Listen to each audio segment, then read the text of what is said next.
This is the first time that the truth is being heard from the heart of this organisation.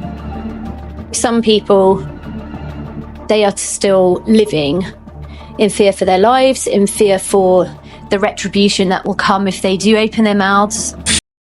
These are some of Prophet TB Joshua's disciples that he trained, and they laid so many allegations against him according to the video documentary. But before we make any comment on these different allegations laid against Prophet TB Joshua by his disciples, let's take a look at how he started from this crash and how he built it to the top.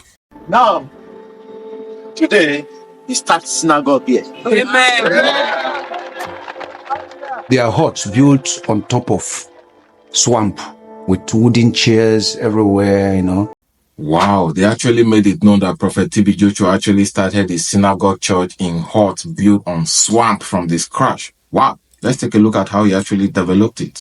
Is it a local church, or are you connecting with other churches in other countries? No, it's all over the country. It's church of all nations. It's not local.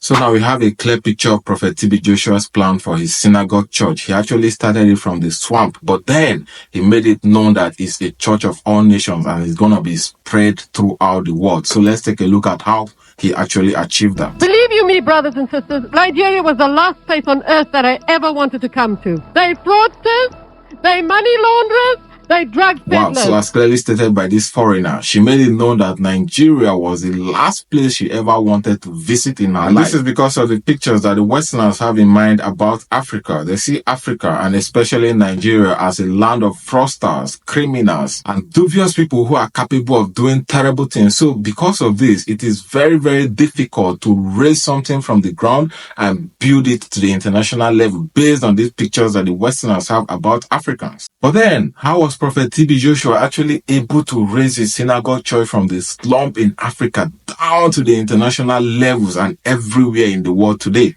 Let's find out. He wasn't educated. He barely spoke English. There's so much poverty in this land.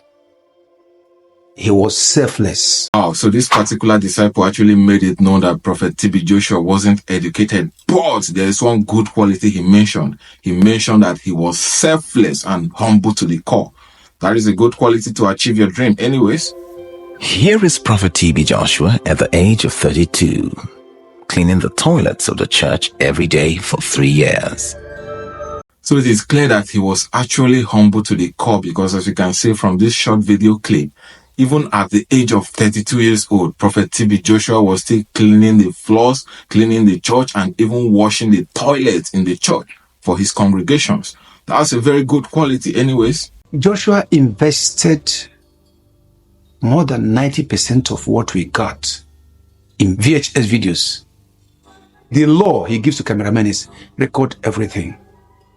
So many videos, so many. Okay, so from this short clip, it is actually obvious that even aside Prophet TB Joshua's humility, he was actually very smart, because there's this popular saying in Nigeria that you go explain, tire, no evidence. So Prophet TB Joshua was actually wise enough and aware of this, so he made sure that he recorded every single thing he was doing. Why all this organization, video organization? Because Jesus was not recorded in the Bible. You will not believe that Jesus is the same yesterday, today, and forever. Prophet TB Joshua is actually wise and very smart. You see what he said? Because if Jesus Christ wasn't recorded in the Bible, you won't know about all the miracles he did. So in order for you to believe him, he had to keep a VHS video of all the miracles and the activities he performed, starting from this crash until the point he built his church and all the miracles he performed. Because it's going to serve as evidence and people are going to believe, because there's also a popular saying that seeing is believing. So he was actually aware of that and he recorded every step along the way. Let's find out more. 1996, one of the major pastors came from South Africa. When they were leaving, he gave more than 200 VHS videos to take home to give to people. Videos of miracles, videos of confessions, videos that will fill their head. I said, this is so expensive. Oh. He laughed. You think I'm a fool? I know what I'm doing. A time will come this synagogue church is going to shoot out from South Africa to the whole world. That was actually a master plan well executed. So after keeping video records of all the activities and miracles happening in the church, he gave them to a South African pastor who went to South Africa because he knew that these videos are going to shoot to the whole world from South Africa. So the day that started it all was the day that I was shown videos from the Synagogue Church of All Nations. Nothing was ever the same again. The plan actually worked because this lady that just spoke is from the United Kingdom, and she said she watched the video in the United Kingdom, and after watching the video, everything changed for her. The people I saw on the videos, they were real. Their ailments, their sicknesses, their suffering was evidently real. And then there were these incredible documented healings. I saw a lady with breast cancer. And then a few days later, the wound had healed. And everyone is just in awe. The video actually got out to the whole world because this lady from the United Kingdom watched the video record about the different healings and miracles happening. People who could not walk before started walking. People with breast cancers were healed. Maybe this is the answer to my problems. Maybe this man can straighten me out. Like, if he prays for me, I won't be gay anymore, and then I can just give my life to God. And that started my pursuit to Nigeria. And this particular disciple that just spoke mentioned that he is gay, and when he watched the videos of the different healings and miracles happening in the Church of Synagogue, he believed that Prophet TB Joshua could heal him and he will no longer be gay, and then he can accept himself. And he booked his flight ticket and came down to Nigeria to receive healing. You can imagine how powerful he was. There are some things I don't know how to explain. You can deliver somebody with evil spirit just with a single sentence. Why are you hiding? Can't look at your face. Who are you? Agent of Satan. Agent of Satan. Agent of Satan. Yes, sir. And according to the different evident videos about different miracles that were released to the whole world, it was obvious and clear that Prophet TB Joshua was actually very powerful and spiritual. And by just mentioning a sentence, he can cast out different demons from people, as recorded in the different videos that we watched. He knows exactly what he wanted to achieve.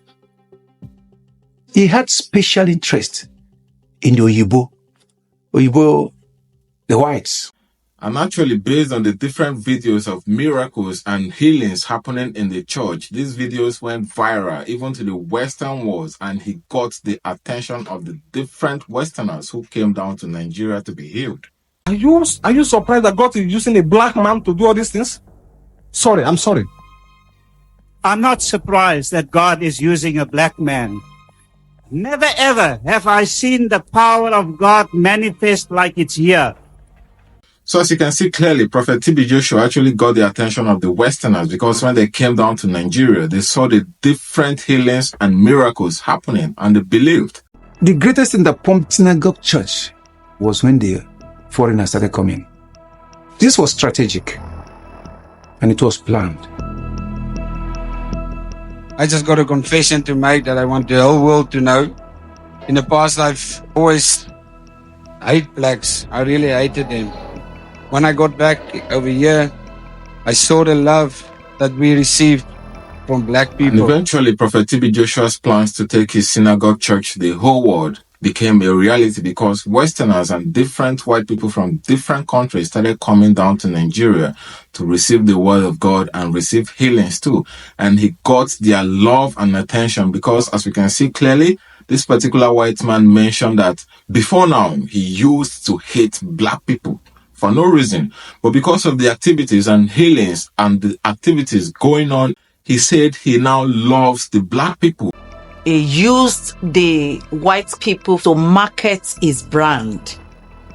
Having white man or white woman around is like you have achieved. He just said, look at these people. They don't know where they are. So this particular disciple mentioned that Prophet TB Joshua actually used the white people to market his brand, like it's a kind of business or something. Is church actually a business? Well, we're going to find out. Each one that goes home tries to contact his brothers, contact his friend in US, contact those in the UK. What do you have to say? I never experienced anything like that before, but I will bring all of this back to my country. I will tell people. When you get people's attention and love and they trust whatever you're doing, they are going to actually recommend you to more people and they are going to promote you even without much effort. So as you can see clearly from the video, when Prophet TB Joshua asked this white woman about her opinion, she mentioned that she has never seen this in her entire life. And whenever she gets back to her country, she's going to tell everyone about the miracles she has witnessed here in Lagos State, Nigeria. And this is a big promotion because whenever she tells her people about what is happening here, it's an eyewitness. A live witness, not some kind of video or something. She was there and she witnessed everything that happens. And because they trust her as a family and as their own, they are going to believe and trust whatever is happening. Those who came from UK for the first time, he paid their ticket. Those who came from America, he paid. Every part of the world he was paying. That was very, very strategic because it became so simple for you to come to Nigeria and for you to go back because you don't actually have to use your own money to pay for flight tickets for coming and going because they are covered already and you have free entrance and exit. So it is much more easier for people to come from the Western world to Nigeria to witness what is happening in the Synagogue church. It's a great joy to be able to come back here today and testify. And by about the third day, we saw live testimonies. When I came here, I had been suffering from asthma. And after a short time of ministry from the prophet TB Joshua, I felt my breathing come totally clear. God had healed me. Wow. So what actually happened was that whenever these Westerners come to Nigeria and witness the healings and activities going on in the church and they receive their healings, they actually come back to testify. And there is nothing as powerful as testimony from people who have witnessed something great in their lives. Sir, I see you've got a medical report here. Can you please just show the camera that? Praise be to God, negative tested for HIV and HIV too. As a child, I had a severe loss of hearing. Prophet Joshua put his hands on my ears. The next minute, my hearing came back. You see people testifying that they couldn't hear before, but after TB Joshua prayed for them, they started hearing. You see people who could not walk, they started walking. These are live testimonies. He said, tell them that they should be missionary for the synagogue. You stay here 3 months, you become like TB Joshua. So now we are moving to the next step. After Prophet TB Joshua became successful in convincing and earning the trust of the Westerners, the next step was to make them his prophets, his disciples, and he started training them that if you stay here for 3 months, you're going to become like TB Joshua. According to what these disciples said, that if you stay here and receive trainings for 3 months, you're going to become like Prophet TB Joshua. Oh, they are well treated here, like kings and princes. Feeding is free. Accommodation is free. Wow. And these Westerners that were recruited to become disciples were provided with everything, feeding, accommodation, everything you could think of that is required for living were provided for free. What else can you look for? If everything you want for living is provided for you and you're going to become like Prophet TB Joshua, you're definitely going to sign in for it. The disciples were a group of about 100 at a time from Nigeria, from the UK, from America, and usually quite young people. When I had this opportunity, I was like, this is what I've been looking for. This is a prophet who has been called by God. God speaks to him directly. He'll be able to guide me in how I can live my life. Okay, Chloe just mentioned that all the disciples were from different parts of the world, Nigeria, UK, United States, Canada, from every part of the world. They were represented in this discipleship. And we are going to find out the reason for this shortly.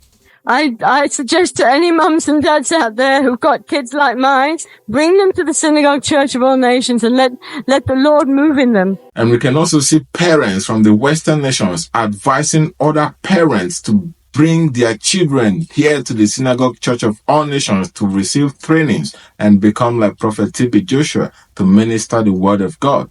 Let's see what happens. My name is Rachel and I'm from the UK. And we are all here living in the Synagogue Church of All Nations as evangelists in training under our Father in the Lord, Senior Prophet TB Joshua. Hello, my name is Angelique and I come from South Africa. My name is Rachel and I'm from the UK. Hi, my name is Annika and I'm from Great Britain. Hi, my name is Kara and I'm an American. Wow. So after recruiting, they received all the trainings required to become evangelists and disciples of Prophet TB Joshua. And they became prophets and prophetess and started preaching the word of God under the directives of Prophet TB Joshua. But then after they started doing this work of discipleship for a while, something really serious happened. Let's find out. Some visitors who came more than once, who observed disciples, did say, sometimes you guys behave like a cult. And I didn't know what a cult was. I didn't think I was in a cult. No one joins a cult. I'd never have joined a cult. Am I mad? I didn't know I was joining a cult. I thought I was joining a church. When different people started coming from different parts of the world to see the activities that these disciples were carrying out, they saw and told them that sometimes they behave like cultists, like members of a cult, because of the way they behave and the kind of activities they carry out. And the thing is, whenever you are engraved in something, or whenever you are addicted to something, or whenever you are totally into something, it is very, very difficult for you to realize, except people from outside see what you're doing and they draw your attention to what you're doing, and then you begin to realize that, oh, am I actually doing this? Does this actually mean this? Is this obvious? You understand? But even at that, whenever you allow outsiders' opinions to matter too much in your life, it could cause a lot of chaos also, because different things are going to change. You can equally turn against someone that you actually love because of other people's opinions. So even when you're receiving advice and opinions from people outside, please be very, very careful, because this could actually turn you against someone you love for real. But we are not here to judge anybody anyways, so let's continue. He was building the church itself.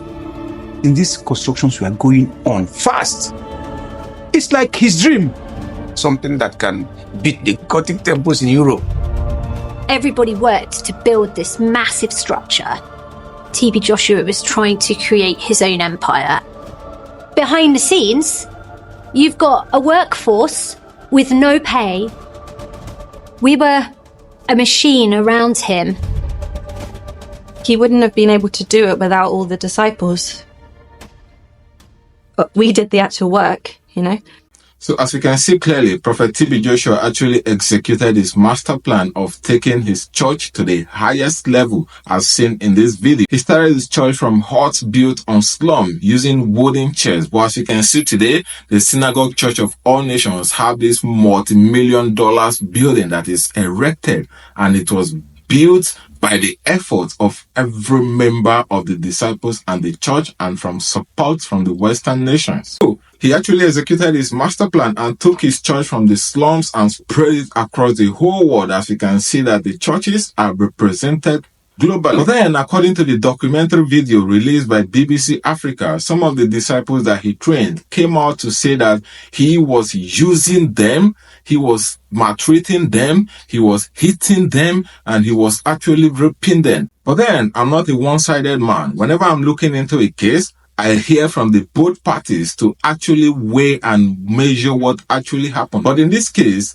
the disciples are laying all these allegations against him. But today, Prophet TB Joshua is no more. He is not here to defend himself, and we cannot actually hear from his own part of the story. So it becomes very, very difficult to judge or to even air out your opinion. But you can equally let me know in the comment section what you think about these whole allegations and everything that is going on against Prophet TB Joshua. But then, what is the main takeaway from this video? As a businessman, I really admire his way of execution, the way he executed his plans, the way he started from the slump, and the way he built his Synagogue Church of All Nations and spread it across the whole world. it's very inspiring.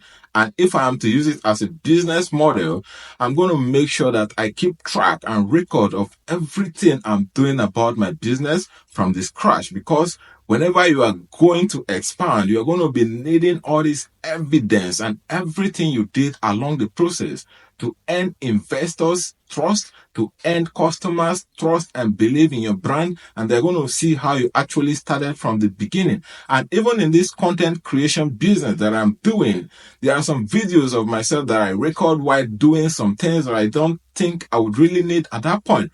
But then a time will come whenever I shoot a new video and I'm editing it. These videos that I made long time ago comes in handy because they're going to fit in a particular space and it's going to make the video more lively and it's going to gain more attention and trust from my viewers. So if you're looking at this from a business perspective, please, whenever you're starting a business or growing your own business, ensure that you keep records of all your tracks, starting from the beginning to every step along the way, because these are going to come in handy along the way and it's going to propel your growth and you're going to become very successful and achieve your dreams and set goals. Thank you for watching and see you in the next video.